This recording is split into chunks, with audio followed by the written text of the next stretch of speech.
ओफो, गजब खुदा का फरखंदा। सूरज सर पर आ गया और तुम अभी तक सो रही हो। इस वक्त अगर तुम्हारी फुप्पो दिन में आ गई ना तो वो क्या सोचेंगी? ओफो अम्मी, क्या है, सोने भी नहीं देती हैं आप। कल रात भाई की मंगनी में इतनी देर हो गई, मेरी नींद भी पूरी नहीं हुई है। और ये क्या आप मुझे फुप्पो के नाम से डराती रहती हैं? आ जाए तो आ जाए। अरे बेटा, मैं डरा नहीं रही हूँ बल्कि हकीकत बता रही हूँ। ये तो रिश्ता उन्होंने अपने बेटे और भाई की खुशी के लिए किया है, वो खुद थोड़ी राजी थी। और तुझे पता है मैंने उनसे तेरे बारे में क्या क्या कहा है कि फरखंदा पूरे घर को संभालती है। अरे बहुत तेज गुड़िया है, अगर जरा से भी भिनक पड़ गई ना तो वो रिश्ता ही खत्म कर देगी। अम्मी ऐसा कुछ नहीं होगा, आपको पता है ना मैंने कादिर को पूरा काबू किया हुआ है, पूरा काबू। अभी बेटा तेरी शादी नहीं हुई है, ये जहन में रखना। लड़के वालों के लिए ना सब आसान होता है और जिनके बेटे लायक फायक होते हैं ना उनकी माओं के तो दिमाग आसमान पर होते हैं। अम्मी आप भी तो एक बेटे की माँ हैं, आप तो ऐसी बिल्कुल नहीं है। आपने तो भाई के ससुराल वालों के सामने कोई तेजी नहीं दिखाई। अरे बेटा, मेरी जैसी सास हर किसी की थोड़ी होती है सीधी सादी। पर अम्मी कल आपने उनकी खाला को देखा था, कितनी तेज औरत थी वो। सोचें अगर वो रिश्ते के टाइम होती तो कितने मील नेक निकालती। वो फरा की माँ को देखो, साइमा को, क्या समझती हो सीधी सादी है? अरे बड़ी तेज औरत है, बिल्कुल अपनी बहन पर गई है। वो तो उसकी लड़की मुझे अच्छी लगी तो मैंने रिश्ता कर दिया। अब जाहिर है खानदान वालों को तो बहू दिखानी है ना कि साबरा अपने बेटे के लिए किसको ब्याह कर लाई है। ये तो है।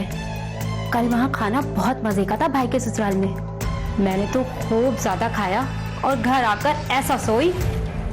हाँ बेटा, बस याद रखना कि ये खातिर मदारात जो है ना ये सिर्फ उस वक्त तक के लिए है जब तक सरफराज की शादी नहीं हो जाती। उसके बाद देखना फरा के घर वालों को सरफराज की हद तक ही महदूद हो जाएंगे। ये क्या बात हुई? यही बात होती है बेटा। अब तुम क्या बातों को लेकर बैठ गई हो? पुप्पो रात के खाने पर आ रही हैं, चल के किचन में मेरे साथ काम करवाओ, खाना तैयार करना है, आ जाओ जल्दी। अम्मी मैं नाश्ता तो कर लूं पहले। एक तो ये पुप्पो हर दूसरे दिन चली आती हैं।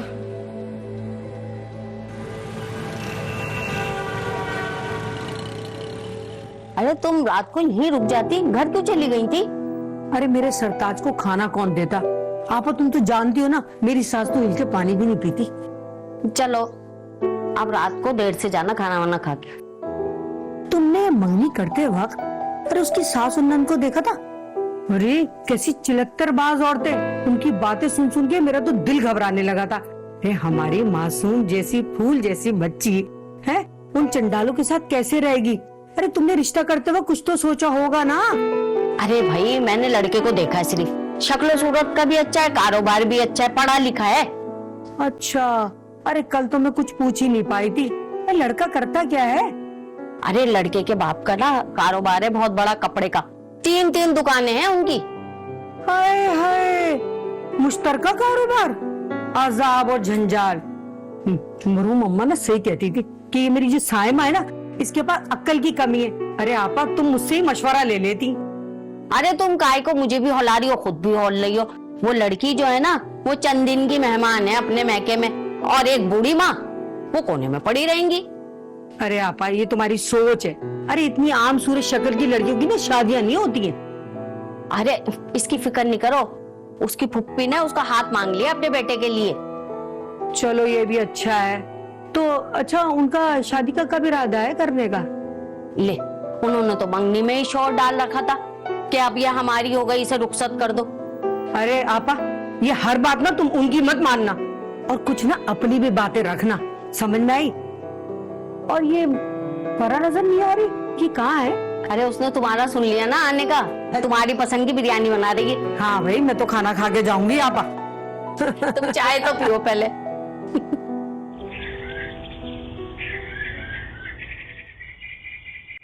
तुम्हारी अम्मा के ना तो अकल पे पत्थर पड़ गए, तू भी रिश्ते से इनकार कर देती। सरफराज तो इतने अच्छे हैं, ऊपर से हैंडसम भी हैं, और अब तो मंगनी भी हो गई, तो इन सब बातों का क्या फायदा खाला? सरफराज की बहन देखी कैसे बाल लाल पीले और ऊपर से नाम रख लिया फैरी, पता नहीं किस अकल के अंधे ने रख दिया। खाला आपका भी कोई जवाब नहीं। वैसे वो जो रिश्ता करवाने वाली बुआ है ना उसकी बेटी राबिया बता रही थी, फरखंदा नाम है उसका, फरी नाम उसने खुद ही रख लिया। और जब उसके अब्बा उसको पुराने नाम से बुलाते हैं ना तो बहुत बड़बड़ाती है। फरहाद, जब तुम्हारे फेरी से झगड़ा हो ना तो असली नाम लेना उसका। और मैंने आपा से कहा था कि है ना फरा को ना तेज कर दे, वो कहीं चंडालों से मुकाबला कर सकती है। और सरफराज से तुम्हारी बात हुई फोन पे? जी जी खाला, कॉल पे तो रोज बात होती है।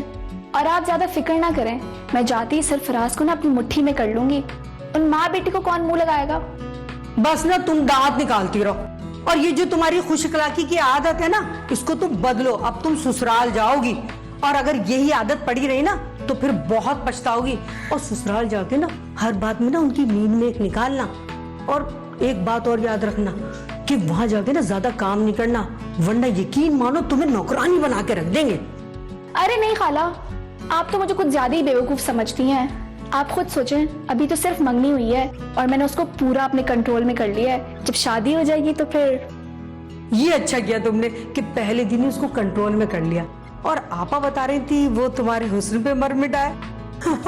और औरत चाहे ना तो अच्छे अच्छे को अपने कंट्रोल में कर लेती है। अम्मी, फरा सादगी में ज्यादा अच्छी लगती है ना? कल मंगनी पे जरा भी अच्छी नहीं लगी। पता नहीं कहाँ से मेकअप करवाया था। अरे नहीं भाई, फरा बहुत अच्छी लड़की है और बहुत प्यारी लग रही थी। मगर तू जो वहां जाकर फरा के कसीदे पढ़ती है ना, दिल चाहता है तेरी चुटिया पकड़ के रगड़ दूं। खबरदार जो तूने भावच को ज्यादा मुंह लगाया। मैं कौन सा सच बोल रही थी? वैसे अम्मा, आप थानेदार की बेटी हैं, लेकिन इसका ये मतलब नहीं है कि आप पूरे घर को थाना बना दें। अच्छा अच्छा चुप कर जा, हर वक्त जलते तवे पे बैठी रहती है। वैसे भी मंगनी हो गई है, अब हमें डरने दबने की क्या जरूरत है? और फिर हम क्यों तारीफ करें? अरे हम भी तो लड़के वाले हैं, क्यों डरे दबे हम? तुम देखना, मैं उन्हें कल जताऊंगी कि तुमने जो खीर बनाई थी ना बिल्कुल भी अच्छी नहीं थी।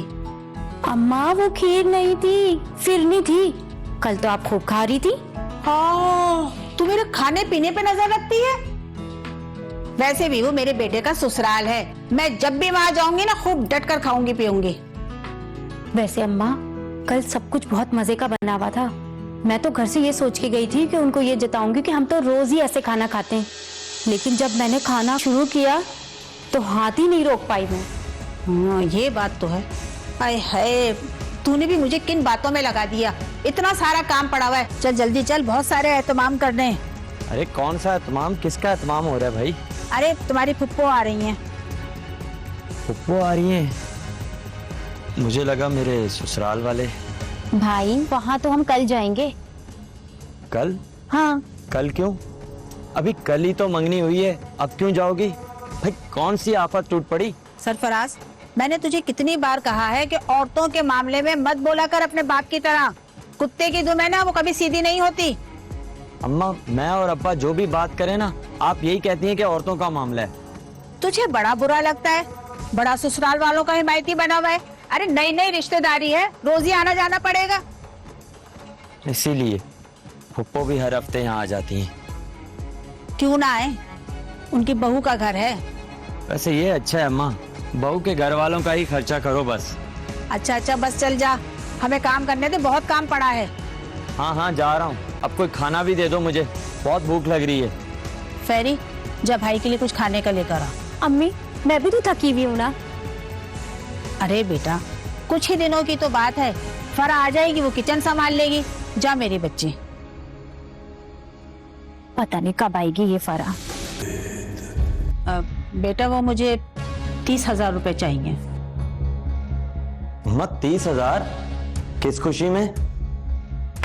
कमबख्त, घर के 100 खर्चे होते हैं। तुम्हारे बाप ने तो लाखों कमाया और सारी उम्र उसने मुझे तरसा तरसा के पैसे दिए हैं। तू भी अपने बाप के नक्शे कदम पर चलने लगा।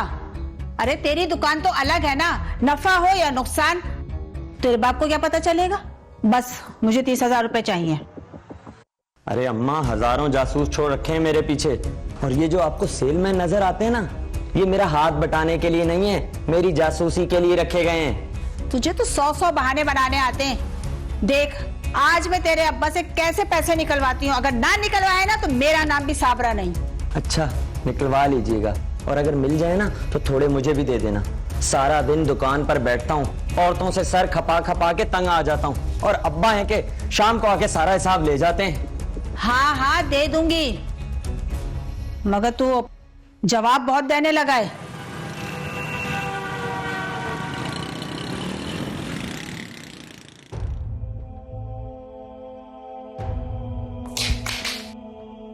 अम्मी, क्या वो दिए भाई ने पैसे? कहाँ दिए? 100 बहाने बना दिए। अभी उसका ये हाल है तो शादी के बाद तो वो जोरू का गुलाम हो जाएगा। और वैसे भी फैरी, तुम्हारी दोस्ती करने की ना बहुत जल्दी आदत है। हर किसी को तुम दोस्त बना लेती हो। फरा भाभी से दोस्ती करने में परहेज करना, उसके हर काम में मीन मेख निकालना। खबरदार जो तूने उसकी तारीफ की। अम्मी, आप मुझे क्या समझा रही हैं? मैं छोटी बच्ची थोड़ी हूँ। मुझे बहुत अच्छे तरीके से पता है कि भावच को किस तरह जूती के नोक पे रखा जाए, वरना वो फैल जाएगी, कल को हमारे सर पे नाचेगी। और हाँ सुन, भाई से ना कभी उसकी तारीफ नहीं करना। भाई तो वैसे ही उसकी अदाओं का दीवाना है। जैसे ही फरा का नाम लो और वो तारीफों के पुल बांधना शुरू कर देता है। बहुत ही गुस्सा आता है मुझे उसके ऊपर। अच्छा अम्मी, वो जो सलमा है ना, वो पूछ रही थी तुम लोग शादी की तैयारी कहाँ से कर रहे हो, कपड़े कहाँ से सिलवा रहे हो? कह रही थी कपड़े सिलवाने के चक्कर में नहीं पड़ना, किसी बुटीक से ले लेना। बुटीक की तो बात ही निराली होती है ना।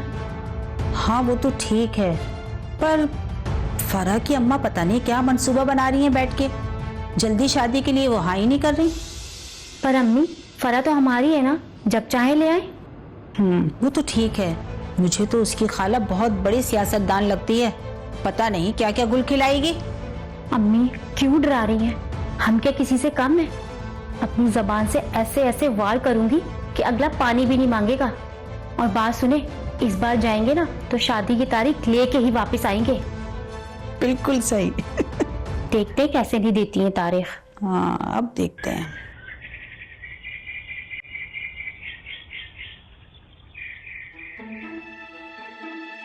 सूट तो बहुत अच्छा सिया उसने। हाँ अम्मी, सारे सूट बहुत प्यारे हैं।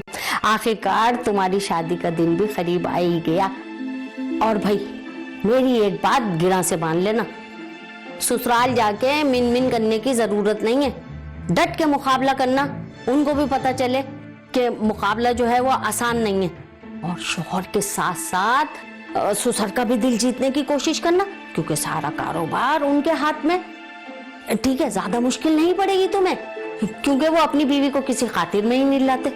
बस ससुर का दिल जीत लेना और सास नन को जरा खींच के रखना।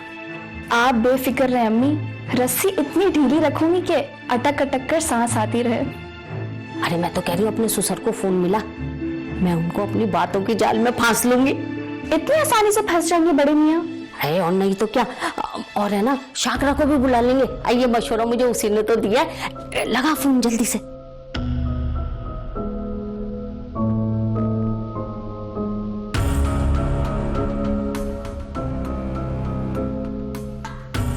अस्सलाम वालेकुम खैरियत बहन।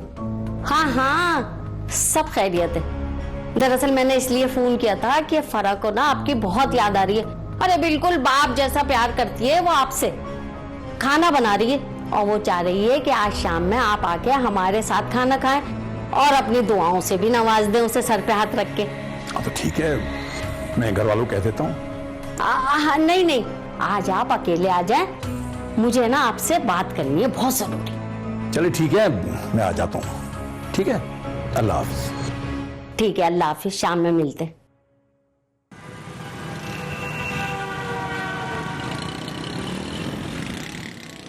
भाई खाना बहुत लजीज बना था और आपने इतना तकल्लुफ कर लिया।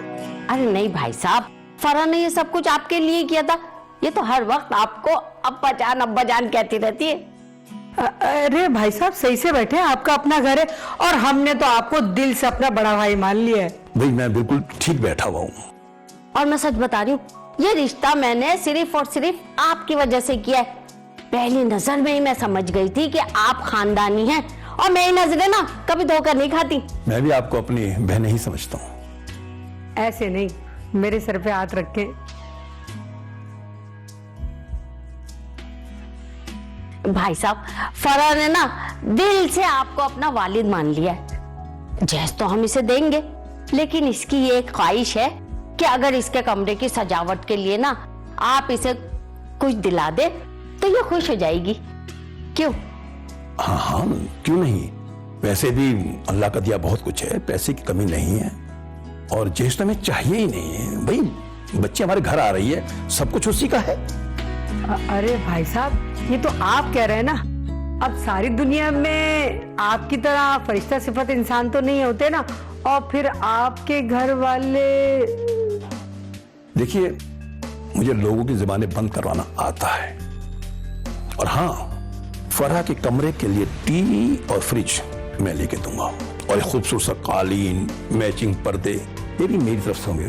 भाई आखिर को मेरी बेटी आ रही है मेरे घर में। शुक्रिया अब्बा जान।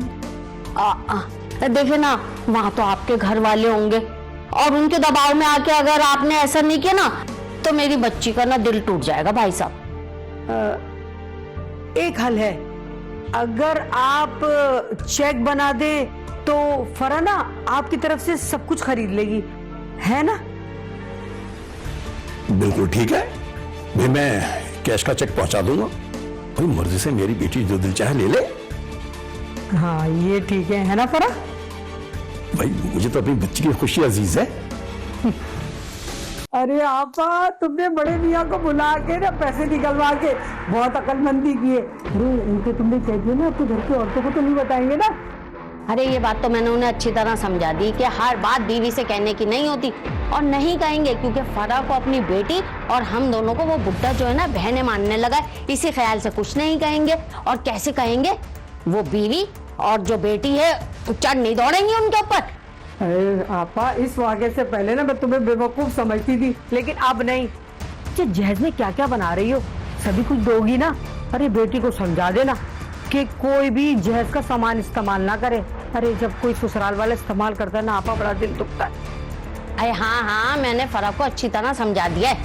अरे आपा, हमारे इलाके में ना 4 महीने पहले एक लड़की ब्याह कर आई थी और उसके ससुराल वालों ने अपने घर का सारा सामान 2 छती पे डाल दिया। उस बेचारी का सारा जहेज इस्तेमाल करती रही और वो छोटी नंद, वो तो बिस्तर कंबल वो तक इस्तेमाल कर रही थी। अरे वो लड़की होगी गूंगी बहरी, मेरी फरहा ऐसी नहीं है।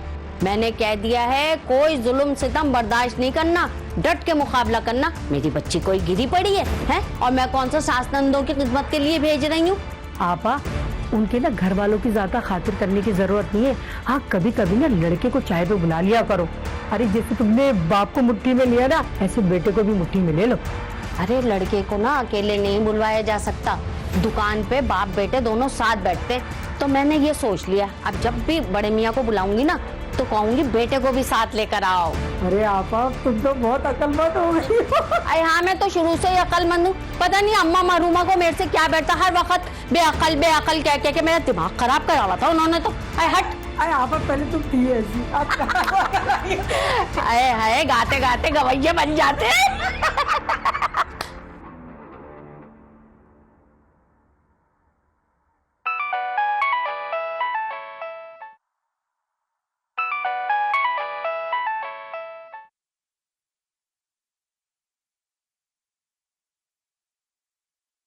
अरे फोन उठा लो, कब से बज रहा है? किसका? वही फारिग तरीन मेरे ससुराल वाले हर रोज खाने पीने आ जाते हैं और बहाना क्या होता है, बहू से मिलने जा रहे हैं। आप खुद ही उठा लें।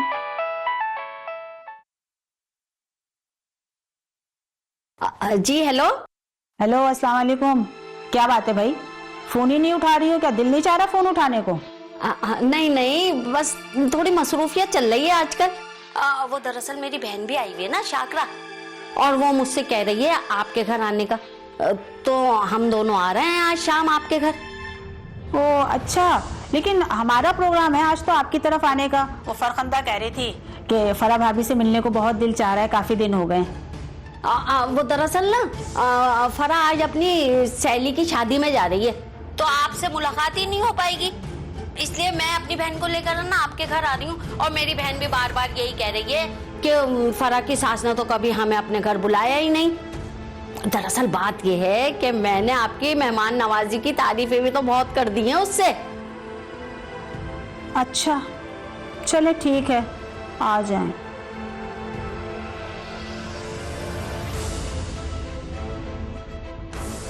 अम्मी क्या हुआ, मुंह क्यों लटका हुआ है?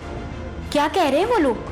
क्या कहेंगे, हमारे घर पर तशरीफ ला रहे हैं? जी, वो भी अपनी खाला को लेकर। अरे ये कोई शरीफों के तेवर होते हैं? मैं कह रही हूँ कि हम आपके घर आ रहे हैं और उन्होंने रट लगाई हुई कि नहीं हम आपके घर आ रहे हैं। मैं तो फंस गई यहाँ पर रिश्ता करके। बहुत ही बदलिहाज लोग हैं। लो अम्मा, अब इतनी गर्मी में मुझे किचन में घुसना पड़ेगा। मैंने तो प्लान कर रखा था कि वहीं जाकर खाना खाएंगे। आप भी ना बहुत भोली हो। उन्होंने कहा और आपने मान भी लिया। कोई बहाना ही कर देती। क्या बहाना बनाती मैं? मेरे तो आग लग गई है सुन के कि उसकी बहन भी हमारे घर पर आ रही है। लोग तो बेटी के घर पानी पीना भी पसंद नहीं करते हैं और एक ये लोग हैं खाने पीने के लिए आ रहे हैं। अभी भी टाइम है अम्मा, रिश्ता खत्म कर दे। तेरे मुंह में खाक। सोच समझ कर तो बोला कर। अरे पूरे खानदान में मैंने मिठाई बांट दी है और तेरी फुप्पो वो को तो मौका मिल जाएगा रिश्ता खत्म करने का। और तुझे पता है ना कि कादिर कितना अच्छा लड़का है और अपने भाई की ससुराल वालों से तो कभी कोई अच्छी उम्मीद नहीं रखना, चाहे कितने ही अच्छे ऊंचे लोग हों, मगर अपनी मक्कारी जरूर दिखाते हैं। और सरफराज की शादी हो जाए तो हमें कौन सा ताल्लुक रखना है, बस एक बार उनकी लड़की आ जाए हमारे घर में, फिर तो बस दूर से सलाम दुआ। चल अब जल्दी से तैयारी कर। चलो गर्मी में फिर किचन में घुसे। आ जाओ। वाह अम्मी, आपका तो जवाब नहीं। कैसे रोका आपने इनको आने से? और नहीं तो क्या, जब दिल चाहता मुंह उठा के चली आती। अरे हमें कभी नहीं बुलाती। भाई जैसे उनका दिल चाहता ना अपनी बहू से मिलने का, हमें भी अपने दामाद से मिलने का इतना ही शौक है। और आज ही चलेंगे। तुम्हारे ससुर घर में होंगे, वो अच्छी खातिरदारी करवा देंगे हमारी। अरे आपा, लेकिन मुझे क्या पता साथ जाना है। मैं तो आम से कपड़े पहन के आई हूँ। आई तो क्या हुआ, इसमें कौन सी बड़ी बात हो गई। मेरा सूट पहन ले निकाल के जो दिल चाह रहा है। हाँ ये ठीक है, लेकिन आपा कुछ लेके भी तो जाना पड़ेगा। अरे हाँ, एक खर्चा तो करना ही पड़ेगा। ऐसा करेंगे रास्ते से मिठाई ले लेंगे। मेरा तो ख्याल है मिठाई महंगी पड़ेगी, वो आइसक्रीम का फैमिली पैक ले लेते हैं, वो सस्ता पड़ेगा। वो लोग कहीं बातें ना बनाएं। अरे बनाने दे बातें, शाकरा बिल्कुल सही कह रही है। हम फैमिली पैक ही लेके जाएंगे उनके घर। और भाई ससुराल वालों के बारे में ये मत सोचो वो क्या सोचेंगे और क्या नहीं सोचेंगे। अगर हम उनके आगे अपनी खाल भी बिछा देना उतार के, वो फिर भी बुराई मानेंगे, अच्छाई में नाम नहीं लेंगे कभी भी। अरे ससुराल होता ही ऐसा है आपा। अरे चल हटा, इसे तो फिक्र लगी रहती है बस।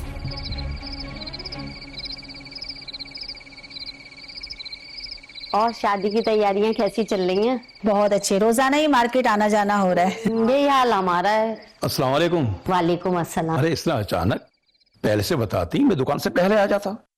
अरे कैसी बातें कर रहे हैं आप? मैं फोन पे इतला दी थी मैंने और कह भी दिया था कि बता देना भाई साहब को। भूल गई होंगी साबरा बहन। ये भूलने वाली बात तो नहीं थी। और सरफराज को बुलाओ, ससुराल वाले आए, खिदमतदारी करे कुछ। हाँ, जी जी बुला कर लाती हूँ।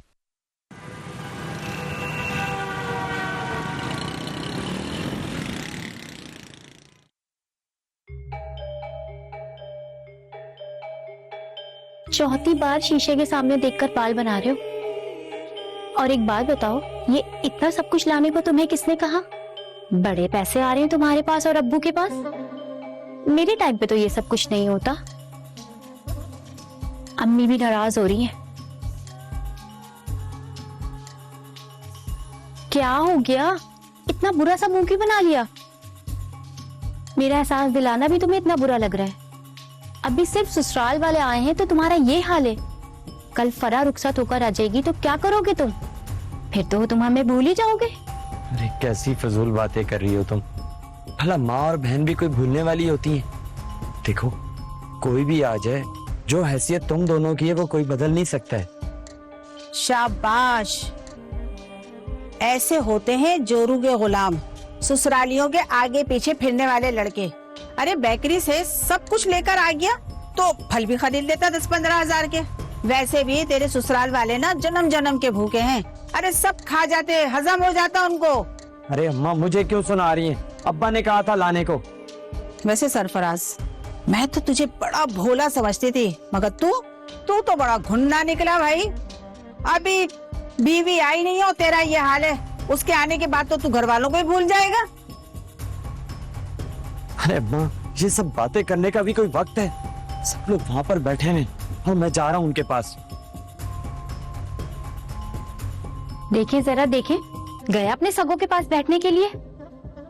इसका तो यही काम है। चल आजा।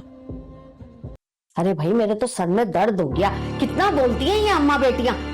है आपा, तुमने खाना देखा था? अरे नवेद भाई भी शर्मिंदा हो रहे थे। अरे जैसे बाजार से नाश्ता लाए थे ऐसे खाना भी ले आते। सरफराज इतना सारा नाश्ता ले आया, मेरा तो उसी से पेट भर गया।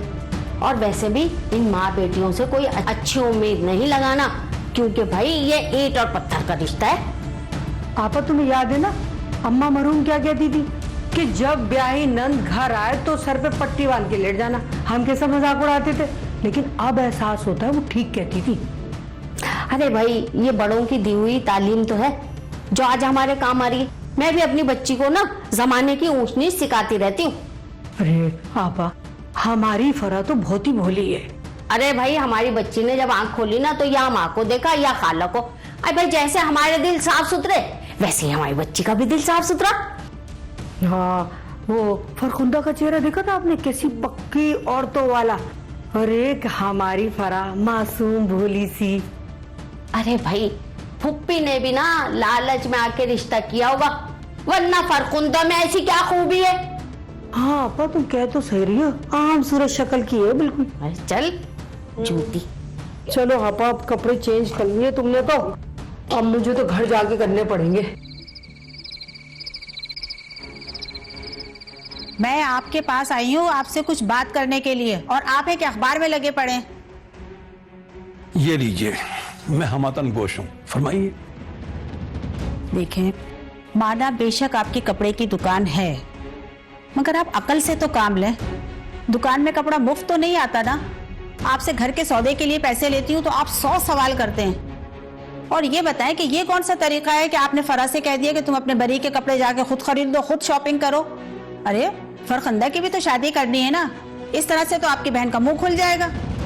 अरे भाई बेटी की शादी है, उसके बारे में सोचो, उसका रसीद उसके साथ। मैंने आपसे कह दिया है कि जैसा सोने का सेट आप फरा के लिए लेंगे ना, बिल्कुल फरखंदा के लिए भी ऐसा ही सोने का सेट लूंगी मैं। आखिर दूल्हे की इकलौती बहन है वो। मैं तो कहता हूँ तुम भी अकलौती माँ हो, अपने लिए भी वैसे सेट बनवा लेना। देखिए, मैं इस वक्त मजाक के मूड में बिल्कुल भी नहीं हूँ।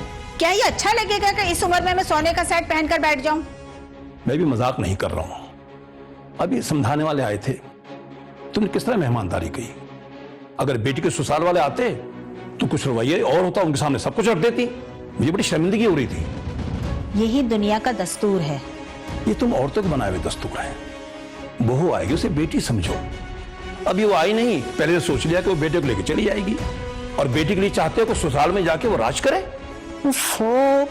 मैं यहाँ आपकी तकरीर सुनने नहीं आई हूँ, बहुत काम पड़े हैं। वैसे भी शादी का घर है। सच्ची बात किसी को भी अच्छी नहीं लगती।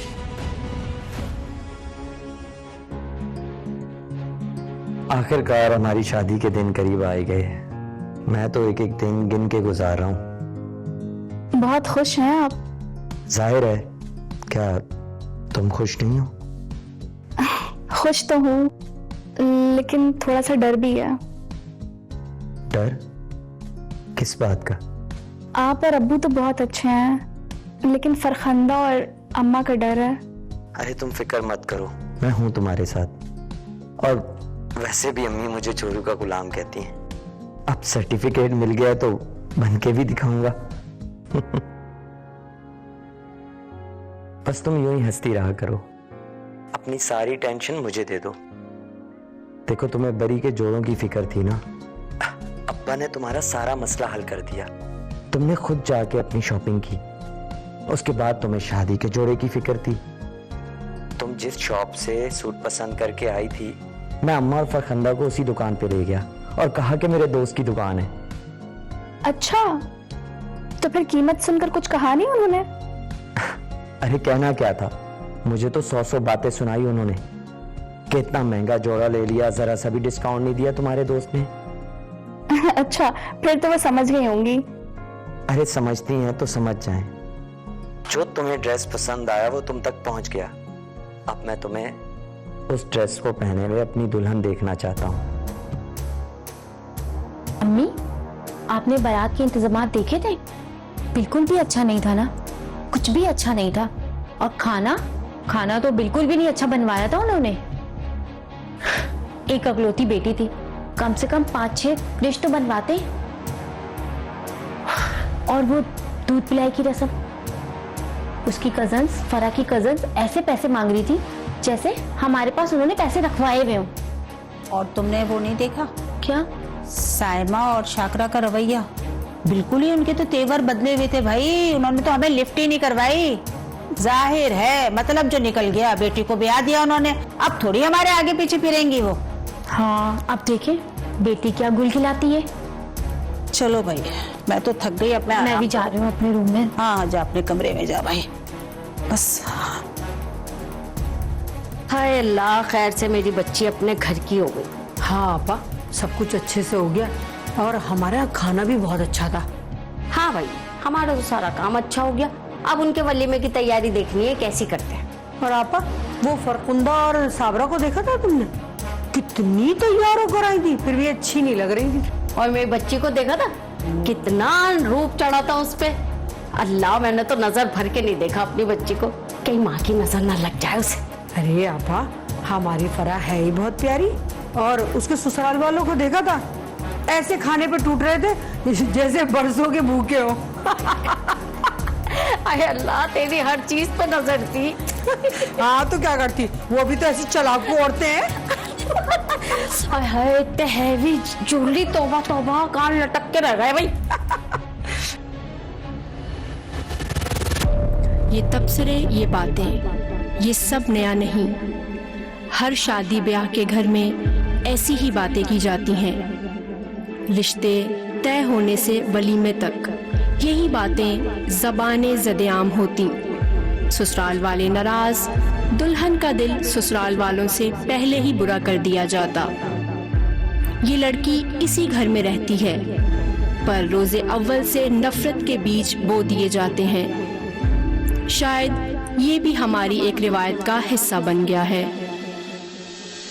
जिस तरह बुरे काम का बुरा अंजाम होता है, इसी तरह बुरी सोच का भी बुरा अंजाम होता है।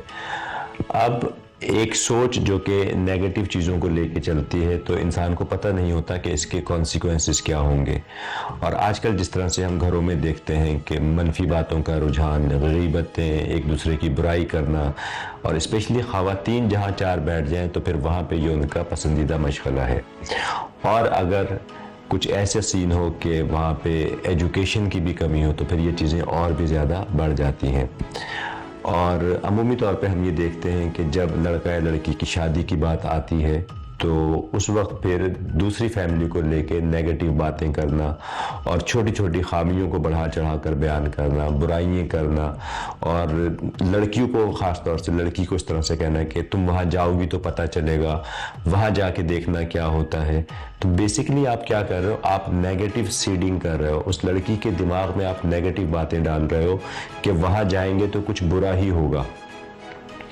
अब इवेंचुअली होता यही है कि जब आपने एक लड़के को या लड़की को आपने नेगेटिवली ब्रेन वॉश कर दिया, उसकी नेगेटिव प्रोग्रामिंग कर दी, तो वो जब वहाँ पे जाएगी तो वहाँ पे भी उसको वो नेगेटिव चीज़ें वो कैप्चर करेगी। उसका माइंड नेगेटिव चीज़ों को फोकस करेगा। वो हर अच्छी चीज़ को तो इग्नोर कर देगी, लेकिन बुरी चीज़ें उसके दिमाग में रह जाएंगी, बुरी चीज़ों को हाईलाइट करेगी। फिर ये सिलसिला यहाँ नहीं रुकता, बल्कि फिर वो लड़की आके अपने घर में वही सारी चीज़ें रिपीट करती है, रिलेट करती है कि आपने बिल्कुल सही कहा था, वैसा ही हो रहा है। तो अब आप ये सोचो कि एक मनफी सोच का आगाज़ कहाँ से हुआ था, एक छोटे से ख्याल से, लेकिन उसने दो लोगों की ज़िंदगी बर्बाद कर दी। और अगर कल को फिर उनके यहाँ औलाद होती है, औलाद भी उसी नेगेटिव थिंकिंग के ज़ेरे असर पलती है, बढ़ती है, परवरिश पाती है, और फिर एक नई नेगेटिव जनरेशन तैयार होती है। So this is what happening in our society. तो ज़रूरत इस अमल की है कि हम इस नेगेटिव ब्रेन वॉशिंग से ख़ुद भी बचें और अपने आने वाली नस्लों को भी बचाएं। हदीस शरीफ है कि जब तुम किसी काम का इरादा कर लो तो फिर अल्लाह पर भरोसा करो। तो अगर आपने देखकर, ठोक बजाकर रिश्ते में हाँ कर दी, अब उनकी छोटी छोटी चीज़ों को, खामियों को हाईलाइट ना करें बल्कि इग्नोर करें, और अपनी नई जनरेशन को भी बताएं कि बुराइयों पे फोकस ना करो, अच्छाइयों को देखो। तो फिर आप देखें ज़िंदगी किस तरह से खूबसूरती के साथ आपकी आगे चलती है। हे